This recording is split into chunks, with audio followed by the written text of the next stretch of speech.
In the headlines, Nigerian Muslims join others around the world to celebrate Eid al-Kabir.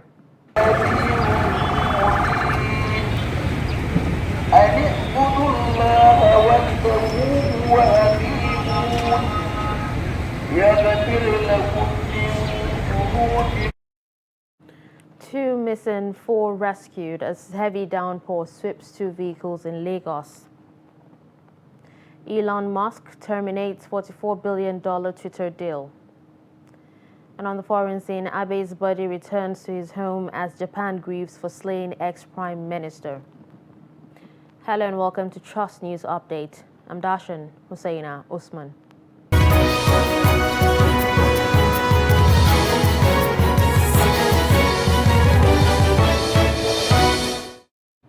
As Muslims around the world celebrate Eid al-Kabir in Nigeria and around the world, the virtues of love, peace and unity have been advocated. Though the nation is passing through economic challenges, these have not stopped them from promoting peaceful coexistence. Musa Luka now reports. Allahu Akbar, Allahu Akbar. Today is Saturday, July 9, 2022, which is equivalent to 10th Zulhajj 1443 after Hijrah, is Eid al-Kabir in Nigeria and other parts of the Muslim world.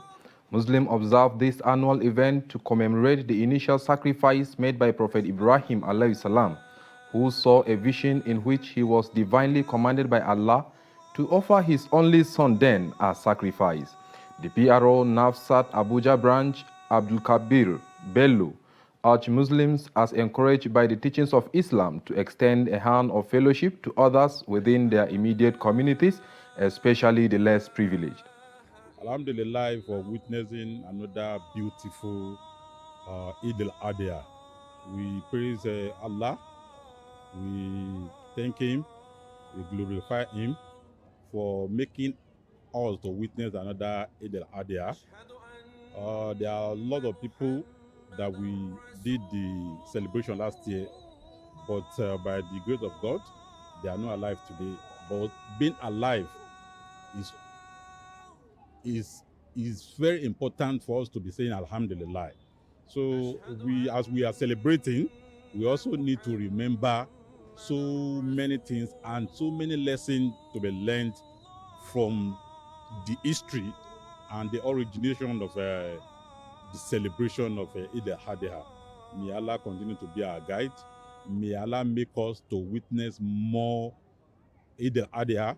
And I want to sincerely plead with our Muslim brothers and sisters, as we are celebrating, we should try as much as possible to remember those people that are not financially buoyant, either to buy ram, even to buy small chicken. Speaking on the unity of the nation, Malam Bello reiterated that Islam is a religion of peace and urged Muslims to be peace ambassadors in their communities. Our noble prophet Muhammad sallallahu alaihi wasallam preaches peace. As we celebrate Eid al-Adha, we should try as much as possible to let people around us appreciate us more. Let them see the beauty of Islam in us. Let them know that Islam is about peace, and is about peace. Let them move closer to us because they are seeing the peace in us. Other Muslims express joy as they participate in this year's celebration. The Salah, well, it's going nice. I'm new in this town, you understand? So I'm getting to know people, I'm getting to socialize with people, you understand? And it's fun though, it's fun. I was here also for the Eid al-Fitr, you understand? And this is Eid al-Kabir. At least I've made another family here. Musa Luka Musa, Trust TV News, Abuja. President Muhammadu Buhari on Friday assured that he will not rest until Nigerians get relief from the current security challenges and cost of living in the country. The president gave the assurance in his Eid al-Kabir message to Nigerian Muslims and other citizens. President Buhari expressed hope that this Eid would be a source of blessing, peace, prosperity and safety for all Nigerians, stressing that coexistence and stability will prevail in the country. The president, who called for more patriotism to build a better Nigeria, appealed to Nigerians to put the interests of the country above selfish interests and use religion as a motivation for the love of our common humanity. Police operatives in Kefi, Nasarawa State, have recaptured one of the escaped inmates from the attacked correctional center in Kuje. The inmate, Hassan, whose picture and name was among the wanted escapees list, has been transferred to a safer location on the orders of the Commissioner of Police in the state, Additional Shoyemi. A statement from the Nasarawa Police Public Relations Officer, Rahman Nansel, says intensive search for other escapees and handing over process of the arrested inmate is in progress. The Commissioner of Police, however, who commended the efforts of the police operatives, assured members of the public of the command's unrelenting efforts at making the public space safer for all. Bandits have attacked Iburu village under Kufana district of Kajuru local government area of Kaduna State, killing 4 villagers and abducting 15 others. Daily Trust is reporting that a community leader of Kufana, Daniel Garba, who confirmed the incident, said the attack happened on the night of July 4. Garba, who decried the incessant attacks by bandits around the area, commended the efforts of the government and security agencies operating in the local government area towards tackling insecurity. He said government and security agencies needed to do more to end the killing of innocent villagers and other parts in the area and other parts of the state. When contacted, the Police Public Relations Officer of the state, DSP Muhammad Jalige, said the command had not received the report. 2 persons have been declared missing, while 4 others have been rescued in a violent flood that swept their vehicles away in Orile Agege area of Lagos.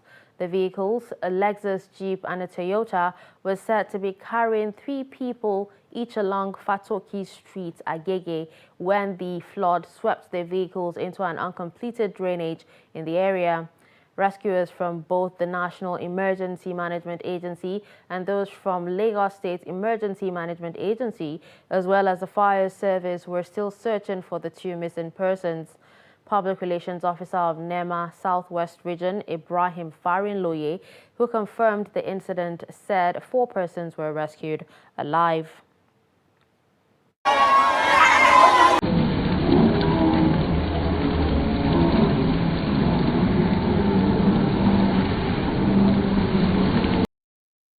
No fewer than 16 passengers on board a commercial boat heading to Ibeshe from Mile 2 have been declared missing in another mishap that occurred barely 3 days after a similar incident in Lagos. Recall that 2 ladies out of 20 died on Wednesday in a boat mishap at Ikpakodo area of Lagos. 15 others were rescued while 3 are still missing. The latest incident occurred along the Kirikiri Water Channel around 7:45 p.m. on Friday. The incident was not reported until Saturday morning, narrowing the chances of any survival. The operators of the boat were said to have violated the safety rules by operating beyond the approved time for commercial boat operation in Lagos. A statement by the Lagos area manager of the National Inland Waterways Authority, Engineer Sarat Brema, revealed that 16 passengers were on board the ill-fated boat as at the time of the incident, adding that all 16 passengers are yet to be accounted for. Moving to politics, the presidential candidate of the Labour Party, Peter Obi, has announced the former federal lawmaker, Senator Datti Baba Ahmed, as his running mate in the 2023 general elections. He made the announcement on Friday at an event in Abuja, saying the decision followed a series of consultations with stakeholders. Baba Ahmed represented Azaria in the House of Representatives from 2003 to 2007 and later Kaduna North Senatorial District between 2011 and 2012. According to Obi, the vice presidential candidate brings to the mission great personal, academic, and entrepreneurial strengths, as well as impeccable credentials with the added value of rich experience in politics. I have very distinctive honor to present to you somebody I can call a friend, a younger brother, and God willing, the next Vice President of Nigeria, in the name of Senator Yusuf Datti Baba Ahmed. He is described as one of the brightest, youngest personalities in Nigeria that has distinguished himself in all areas. My task is simple, and it is to accept this nomination and this candidacy. The undeniable, unchallengeable, fundamental reason for being on this ticket is to rescue Nigeria. It goes logically and without saying that you can only rescue that which is in trouble. Nigeria is in a great deal of trouble. I cannot afford not to be part of the movement to rescue Nigeria. The second reason is that I believe in the greatness of Nigeria. I believe there will be peace and prosperity. I believe Nigerian people will unite. The time of the people has come. The people's movement has come. It is time for the people of Nigeria to be liberated from hunger, from poverty, from unemployment, from insecurity, and bad governance. There is no case saying the fact that the man we are presenting will complement our presidential candidate. And that is why we quietly went into a search to look for such person to be vice presidential candidate. Kano State Governor Abdullahi Ganduje on Friday said the presidential candidate of the All Progressives Congress, Bola Ahmed Tinubu, has agreed to pick a Muslim vice presidential candidate.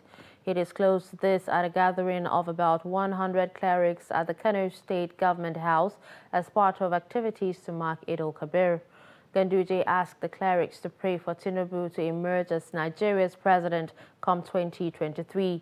He also urged them to offer prayers for his administration's peace and progress. 3 governors of the All Progressives Congress on Friday visited the Rivers State Governor Nyesom Wike at his private residence in Rivers State for a closed-door meeting. The governors are Kayode Fayemi of Ekiti State, Babajide Sanwo-Olu of Lagos State, and Rotimi Akeredolu of Ondo State. Also present at the meeting was former Ekiti State Governor Ayodele Fayose. Although details of the closed-door meeting is sketchy, insiders say the meeting is not unconnected with the 2023 presidential election. Wike, a chieftain of the People's Democratic Party, is expected to back his party's candidate, Atiku Abubakar, but speculations have emerged that the Rivers State governor is unhappy after being passed over for the vice presidential ticket. Still on politics, as the 2023 election season comes closer, certain factors will sway Nigerian citizens in the selection of the next group of leaders. In the past, religion, tribe, and party have been major influencing factors, but it seems other elements may come into play this time around. But will these emerging components be strong enough to produce a new class of rulers? Chamunda Beng reports. Nigeria has 371 ethnic groups and 2 major religions, being Christian and Muslim. Over the past years, the issue of tribe and religion has been used by politicians to sentimentally sway voters. Nigeria, before it became Nigeria, people were identified to their tribes. We had a system of political administration, traditional systems that are predominantly ethnic-based, religious-based. So from the north and the south, people had enclaves where they could trace themselves to. So when Nigeria emerged, unfortunately, we have not been able to federalize, adequately to ensure that people are able to emancipate from that primordial and ethnic sentiment and join forces for us to build a nation. So that is why across board, our politicians are exploiting.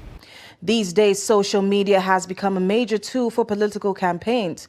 Thanks to technology, news can travel faster with a click of a button, while Nigerians now have access to information, whether true or false. But how much will this affect the mindset of the voter? Social media platform is a microcosm of the Nigerian society. Even today, we understand that people now register fake accounts, right? Just to reinforce religious sentiment. Somebody from the north will register Chibuzo in Facebook and be using it to comment, right? Because we identify people's comment by their name and not by the content of the comment. And this is what is wrong. And as young people who predominantly dominate the social media, we must move away from this primordial sentiment. There is no need to register fake name, and continue to divide the country. There are 18 political parties registered by the Independent National Electoral Commission, which have candidates for various positions. Though there are two major parties, the vote of Nigerians will be divided amongst the 18. There are many places that you go that people are tired of political parties because they look at it and discover that the political parties zoned out the good people because they didn't have a godfather or they didn't have money. And the good people that they would have loved to be the flag bearers of the party end up being edged out. Mainly because probably they don't have that much money to run that level of campaign. Maybe, again, the godfathers feel that they are uncomfortable with them. And based on that, they edge them out. And so the populace is waiting and saying, I wish it was this fellow. I wish it was this fellow. But now he didn't win the primaries. We don't have a choice. So the political parties throw up a number of candidates in the parties that the population or the citizens don't want. Nigerians over the years have witnessed growing inflation, consistent insecurity, growing unemployment and poverty rate, and have dealt with much uncertainty as to the future of the country. Many Nigerians seek for change, but what do they want as they prepare to cast their votes in 2023? The stage we're in Nigeria, we've gone beyond party stuff now. We're looking at the personality, who is the person. So it's not party again. Party has not given us the dividends of democracy. Party has not given us what we need. So what we are looking at now, and Nigerian youths in particular, is who is the person. In time past, we have been experiencing so much promises without fulfillment. They go there, they do what they want to do, just for their own sake. They don't mind the masses anymore. Chamun Dabeng, Trust TV News, Abuja. You're watching Trust News Update. Coming up after the break. Widows and less privileged persons trained in Yola. Do stay with us.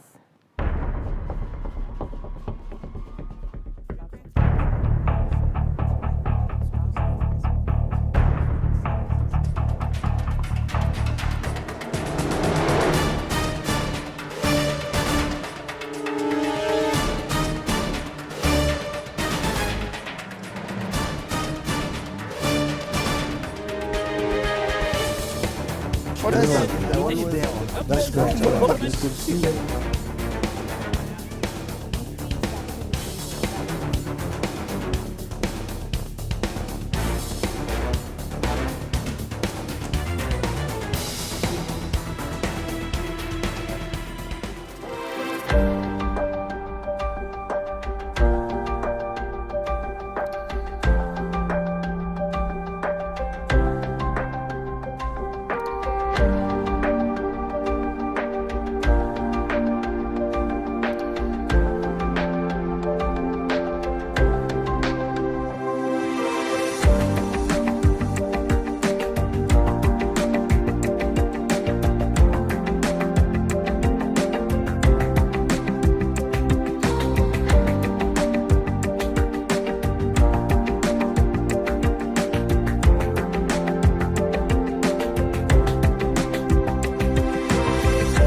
Welcome back and thanks for staying with us. Let's take a look at some of our major stories.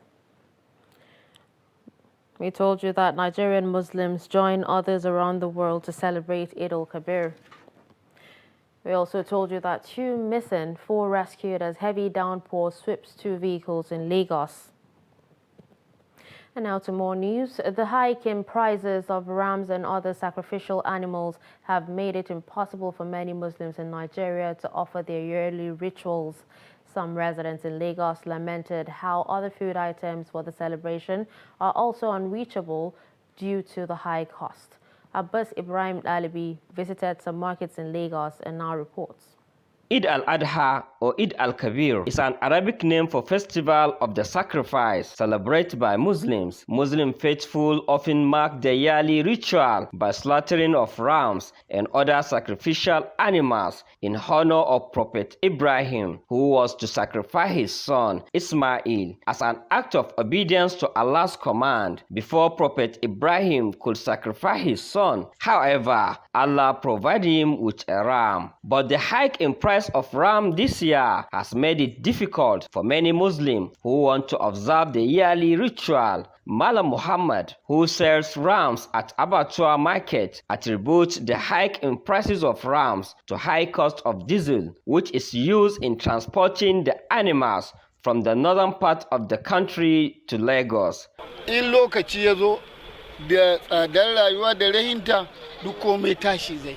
He said the price of bigger rams ranges between 400,000 to 700,000 naira, while the moderate ones goes for 150,000 to 300,000 naira, and small ones goes for 50,000 to 120,000 naira. Wannan 55,000 ga su.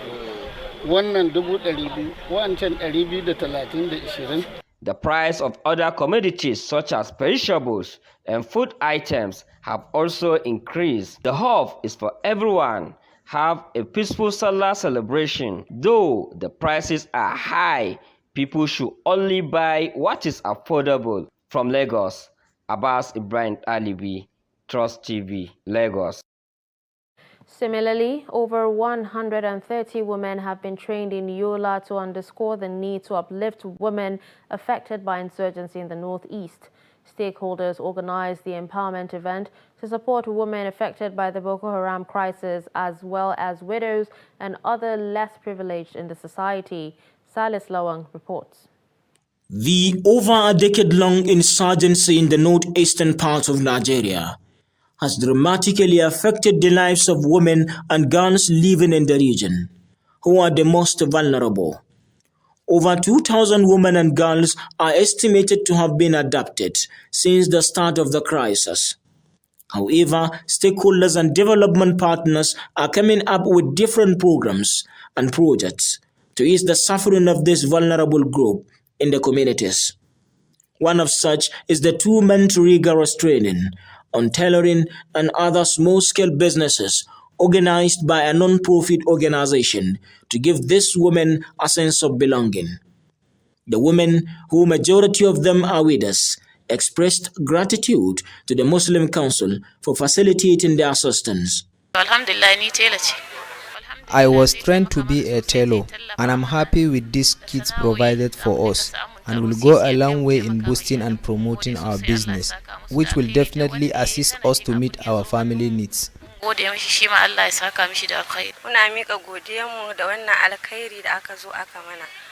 We appreciate this kind gesture. We have nothing to offer this organization rather than to thank them for coming to our aids as widows. With this assistance, we will be able to pay our children's school fee and provide them with the necessary things they might need to succeed in their education.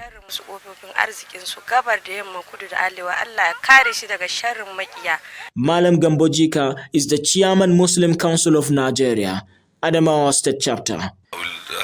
Those who have benefited, they should go and use the materials for the purpose of generating income for themselves and their families. And just as the director said, they should not only, they should also train other people. This is a very good gesture, and I appeal to other wealthy individuals and organizations to also support such projects. He charged the beneficiaries to make judicious use of what they have learned. From Yola, Silas Lewan, Trust TV News. In business, Tesla boss Elon Musk pulled the plug on his $44 billion deal to buy Twitter on Friday, accusing the company of misleading statements about the number of fake accounts a regulatory filing showed. Musk's termination of the deal he inked in April to buy the social media giant sets the stage for an epic court battle over a $1 billion breakup fee and more. Twitter has held firm that no more than 5% of accounts are run by software instead of people, while Musk has said he believes the number to be much higher. The clock was ticking for Musk to make a decision, with Twitter's board recommending shareholders to approve the buyout at a special vote expected to be held in August. On the foreign scene, a steady stream of mourners on Saturday visited the scene of former Japanese Prime Minister Shinzo Abe's assassination in the west city of Nara as an unusual act of political violence that has shocked the nation. Japan's longest-serving modern leader was gunned down while making a campaign speech on Friday morning by a 41-year-old man in a deed decried by the political establishment as an attack on democracy itself. On the final day of campaigning before Sunday's parliamentary election, a metal detector was set up at the site of Prime Minister Fumio Kishida's stump speech in the city's southwest of Tokyo, an unusual security measure in Japan, along with an increased police presence. Abe's killer, Tetsuya Yamagami, who was arrested immediately after the attack, told police he believed Abe was linked to a religious group he blamed for ruining his mother financially and breaking up the family, local media reported, citing police sources. With this, we've come to the end of Trust News Update. Don't forget to follow us across all our social media platforms. I'm Dashan Husseina Usman. Thanks for watching.